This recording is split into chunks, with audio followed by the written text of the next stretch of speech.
Saya Sinti Rompas masih menemani Anda di Kompas Petang. Saudara anggota Komisi 1 DPR RI fraksi PDI Perjuangan TB Hasanuddin menjelaskan salah satu poin revisi rancangan Undang-Undang Penyiaran yang disebut akan melarang konten jurnalistik investigasi. Ia menyebut rancangan itu masih dalam tahap pembahasan.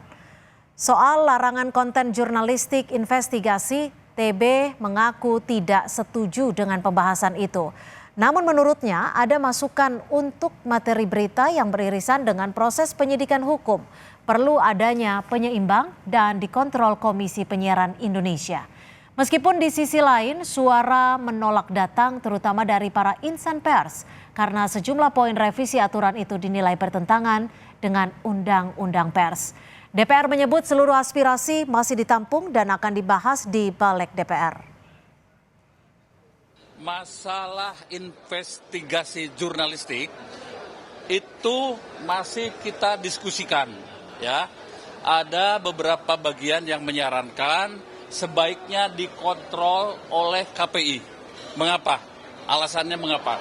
Karena kalau ya investigasi jurnalistik itu misalnya ada yang beririsan dengan materi penyidikan yang sedang dilaksanakan oleh aparat penegak hukum, maka sebaiknya itu sedikit cooling down. Nah, lalu bagaimana materinya? Ya diatur dalam aturan KPI. Ya, saya sendiri setuju tidak usah ada pembatasan itu. Ya, biarkanlah masyarakat yang mengontrol.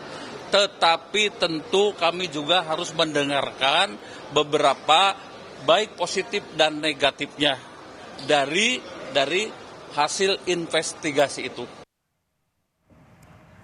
Dewan Pers tegas menolak sejumlah pasal kontroversial di dalam draft revisi Undang-Undang Penyiaran. Antara lain pasal soal larangan penayangan eksklusif jurnalistik investigasi, juga penyelesaian sengketa terkait kegiatan jurnalistik penyiaran dilakukan oleh KPI. Dewan Pers menggarisbawahi perlu ada harmonisasi agar penyusunan revisi Undang-Undang Penyiaran tidak tumpang tindih dengan undang-undang lain. Dalam hal ini, Undang-Undang Pers.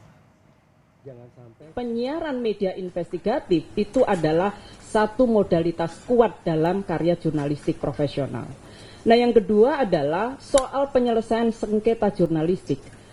Di dalam RUU ini dituangkan di penyelesaian itu justru akan dilakukan oleh lembaga yang sebetulnya tidak punya mandat penyelesaian etik terhadap karya jurnalistik. Mandat penyelesaian karya jurnalistik itu ada di Dewan Pers dan itu dituangkan dalam undang-undang. Oleh karena itu penolakan ini didasarkan juga bahwa ketika menyusun peraturan perundang-undangan perlu dilakukan proses harmonisasi agar antara satu undang-undang dengan yang lain tidak tumpang tindih.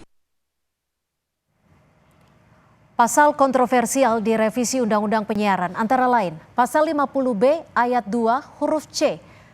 Standar isi siaran memuat larangan mengenai penayangan eksklusif jurnalistik investigasi. Lalu ada pula Pasal 42 bahwa penyelesaian sengketa terkait dengan kegiatan jurnalistik penyiaran dilakukan oleh Komisi Penyiaran Indonesia. Poin dalam revisi Undang-Undang Penyiaran itu tumpang tindih dan bertentangan dengan Undang-Undang Nomor 40 Tahun 1999 tentang Pers.